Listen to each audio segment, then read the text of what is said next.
Hello students, आज हम विज्ञान की वर्कशीट 29 के ऊपर डिस्कस करेंगे, जिसमें चैप्टर 8 गति के 3 टॉपिक्स डिस्कस हुए हैं: दूरी, विस्थापन और चाल। हमने लास्ट वर्कशीट में सरल रेखीय गति के बारे में पढ़ा था। सरल रेखीय गति सबसे साधारण प्रकार की गति होती है, जिसमें कोई भी चलती हुई वस्तु एक सीधी सी रेखा में चलती है, चाहे वो ऐसे हो चाहे वो ऐसे टेढ़ा हो, लेकिन वो सीधी रेखा में चलती है।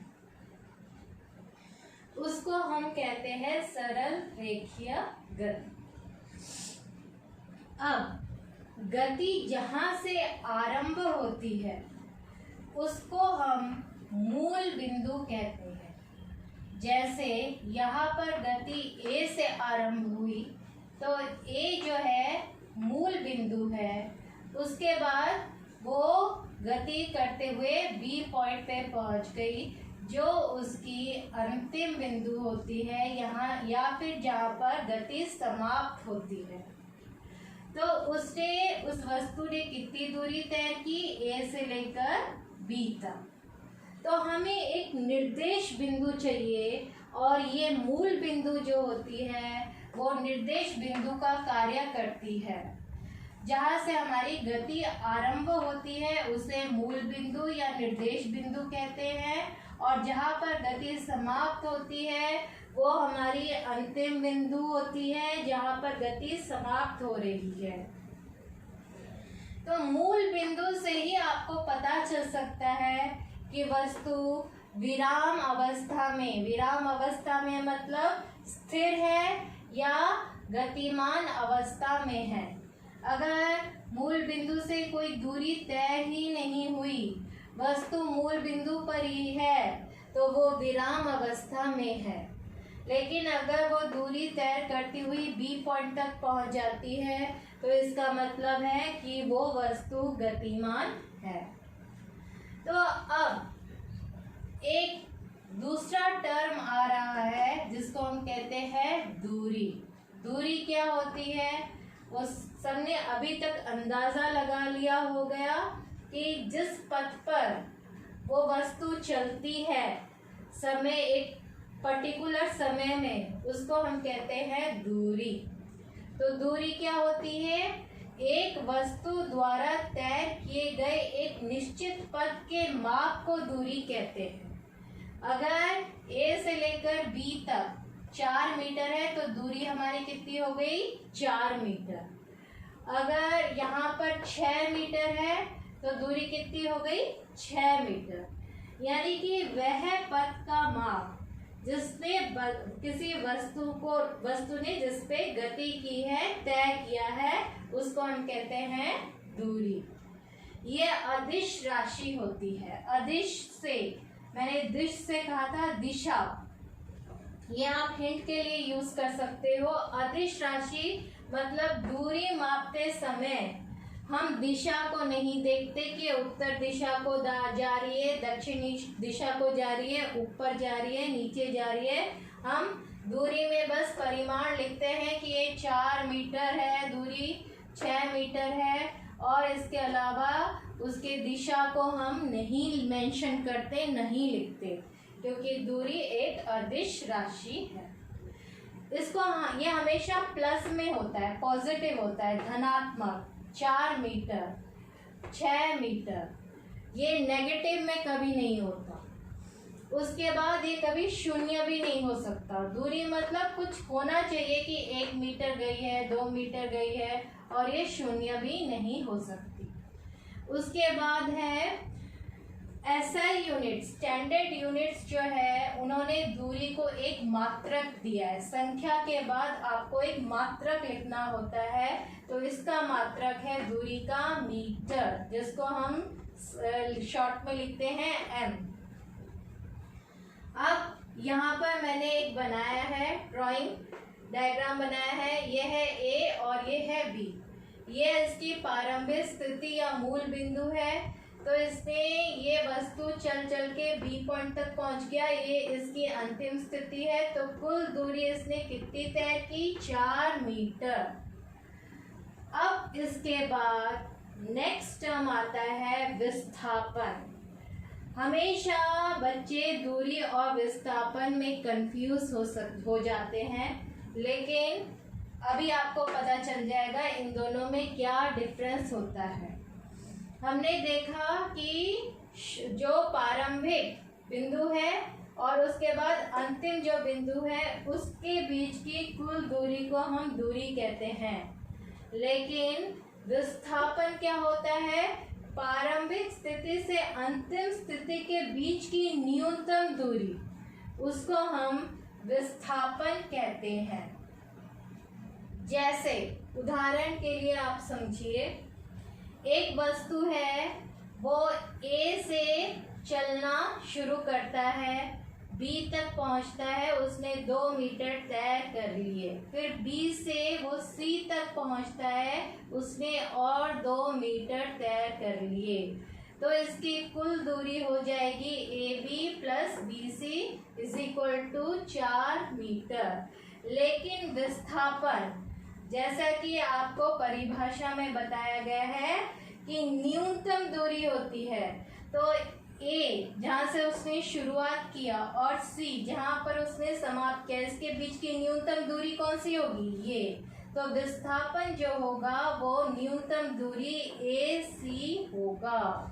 उसी तरह आप और एक उदाहरण लीजिए कि एक वस्तु जो है गोल गोल एक पार्क में घूम रही है और ये गोल पार्क जो है 8 मीटर इसका माप है। तो इसने शुरू किया और शुरू करते हुए वो फिर से एंड पॉइंट पे आ गई जहाँ से उसने शुरू किया था। तो अगर हम दूरी को देखें तो दूरी क्या हो गई? 8 मीटर। लेकिन अगर हम विस्थापन को देखें तो प्रारंभिक जहाँ से उसने शुरू किया था और जहाँ पर वो उसकी अंतिम स्थिति है वो दोनों सेम है, वो घूम के एक चक्कर लगा के वहीं पर वापस आ गया। तो विस्थापन यहाँ पर 0 हो जाएगा, 0 हो जाएगा। तो अब आपको क्लियर हो गया होगा कि दूरी क्या होती है, विस्थापन क्या होता है। विस्थापन जो है सदिश राशि होती है, यानी कि विस्थापन मेंशन करते समय हमें डायरेक्शन, दिशा को लिखना पड़ेगा कि ये कौन से डायरेक्शन में जा रही है, नॉर्थ, ईस्ट, वेस्ट, साउथ, ऊपर, नीचे, ये सब मेंशन करना पड़ता है। उसके बाद विस्थापन जो है वो ऋणात्मक हो सकता है, नेगेटिव हो सकता है, धनात्मक पॉजिटिव हो सकता है और 0 भी हो सकता है, जैसे कि हमने इस उदाहरण में देखा। इसका भी SI मात्रक जो है मीटर ही है। अब इन दोनों को पढ़ने के बाद हमारा नेक्स्ट टॉपिक आता है चाल। इसको इंग्लिश में स्पीड भी कहते हैं और स्पीड से आप अच्छी तरह से वाकिफ हो। तो इसको हम साइंस में कैसे इसको परिभाषित करेंगे? किसी वस्तु द्वारा इकाई समय में तय की गई दूरी चाल कहलाती है, यानी कि किसी वस्तु ने कितने समय में कितनी दूरी तय की गई है वो उसकी चाल या स्पीड कहलाती है। इसको हम V से मेंशन करते हैं। ये अदिश राशि होती है। अदिश मतलब जब हम चाल को लिखते हैं तब दिशा मेंशन नहीं करते, और इसका SI मात्रक होता है मीटर पर सेकेंड। कोई भी वस्तु समान चाल से नहीं चलती। हाँ, घड़ी की सुई जो है वो समान चाल से चलती है। कुछ ऐसी वस्तुएं हैं जो समान चाल से चलती है, लेकिन हम अपने आसपास जितनी वस्तुएं देखते हैं उन सब की चाल असमान है। मान लो एक गाड़ी जा रही है, वो गाड़ी हमेशा एक स्पीड पे एक चाल से तो नहीं चल सकती। जब भीड़ आएगी तो उसे रुकना पड़ेगा, ट्रैफिक लाइट पे स्टॉप पे पूरा रुकना पड़ेगा, कभी खाली रास्ता है तो वो जोर से चलेगी, कभी धीरे से चलेगी। तो हम कैसे उस गाड़ी का चाल पता करें? तो उसके लिए हमें औसत चाल निकालना पड़ता है। औसत चाल कैसे निकालते हैं? तय की गई कुल दूरी, उस कार ने कितनी टोटल दूरी तय की है, और बटे में हम लेंगे लिया गया समय, कुल समय। तो ये हो गया चाल तय की गई कुल दूरी बटे में लिया गया समय। v is equal to s upon t. तय की गई कुल दूरी को हम s से लिखते हैं, लिया गया समय को हम t से लिखते हैं, और औसत चाल को हम v से लिखते हैं। v is equal to s upon t. अब देखो दूरी जो है मीटर में है और समय जो है सेकंड्स में होता है, तो ये हो गया मीटर पर सेकंड, इसका मात्रक हो गया मीटर पर सेकंड। आप सोच रहे होंगे कि चाल के SI मात्रक मीटर पर सेकंड कैसे निकला? तो इस फॉर्मूले में के द्वारा ही निकला है। दूरी मीटर्स में होता है, समय सेकंड्स में होता है, तो मीटर बटे में सेकंड, और ये हो गया इसका मात्रक। अब आता है नेक्स्ट टॉपिक, दूरी समय ग्राफ। इसके ऊपर बहुत सारे ग्राफ आते हैं और ग्राफ से आपको बताना पड़ता है कि वस्तु की चाल गति किस तरह से है, वस्तु विराम अवस्था में है या एक समान गति कर रहा है या असमान गति कर रहा है, या आपको ग्राफ से कुछ कैलकुलेशन करने के लिए भी पूछा जा सकता है। तो दूरी समय ग्राफ जो है वो मैंने यहाँ पर 3 तरह के बताया है। दूरी एक तरफ y एक्सिस पे आप दूरी ले लीजिए, x एक्सिस पे आप समय ले लीजिए, और यहाँ पर अगर एक सीधी इस तरह से रेखा है तो ये बताती है कि वस्तु की गति एक समान है, एक समान गति, सीधी रेखा। दूरी के समय के साथ दूरी जो है बढ़ता जा रहा है, तब हमें इस तरह से ग्राफ प्राप्त होगा और इसको हम कहते हैं एक समान गति। दूसरे टाइप का ग्राफ लीजिए, इसमें जो है समय तो बढ़ता जा रहा है लेकिन दूरी जो है वही है। अगर ये दूरी 4 मीटर है तो समय बढ़ने के साथ क्या है, जो दूरी है वही 4 मीटर ही है, यानी कि वस्तु जो है वो स्टॉप है, यानी कि एक जगह पे विराम अवस्था में है। तो अगर आपको इस तरह का ग्राफ दिखाया जाएगा, ये इंडिकेट करता है कि वस्तु जो है वो विराम अवस्था में है। तीसरे टाइप का ग्राफ जो है वो असमान गति को दिखा रहा है, दूरी और समय।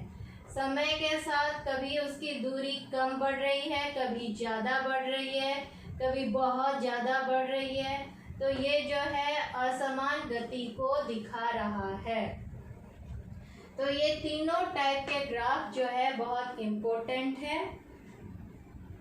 इसके बाद हम प्रश्न उत्तर पे आते हैं।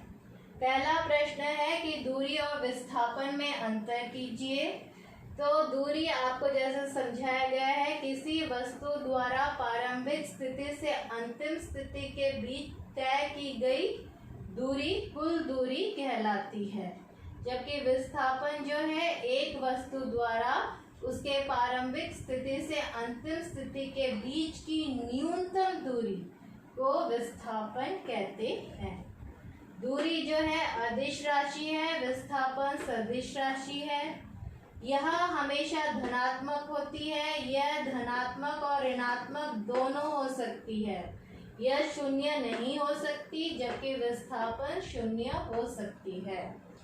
उसके बाद एक न्यूमेरिकल आपसे पूछा गया है कि एक कार जो है वो पहले 20 मीटर चलती है 5 सेकंड में, फिर से वो 20 मीटर चलती है 3 सेकंड में, तो इसकी चाल का पता लगाइए। तो इसका हम औसत चाल निकालेंगे। पहले हम कुल दूरी उसने कितनी तय की, 40 मीटर, कुल समय उसने कितना तैर किया, 8 सेकेंड। तो फॉर्मूले में इसको पुट कर देंगे तो 5 मीटर पर सेकेंड आंसर आ जाएगा।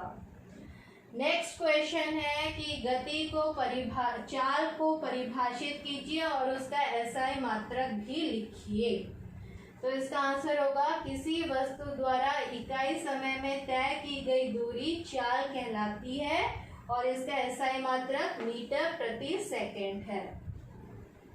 प्रश्न 4 में आपको एक ग्राफ वाला क्वेश्चन दे रखा है जिसमें तीन वस्तुओं ए बी सी की गति की चाल दिखाई गई है और पूछा गया है कि किसके गति की दर सबसे अधिक है।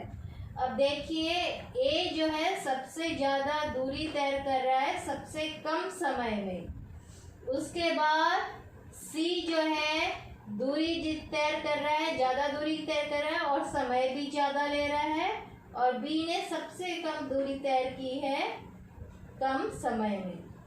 तो सबसे फास्ट कौन है, ए है। तो वस्तु ए की गति की दर सबसे अधिक है क्योंकि ए ने कम समय में सबसे अधिक दूरी तय की है। तो ये आपके प्रश्न उत्तर थे और ये आज का वर्कशीट था।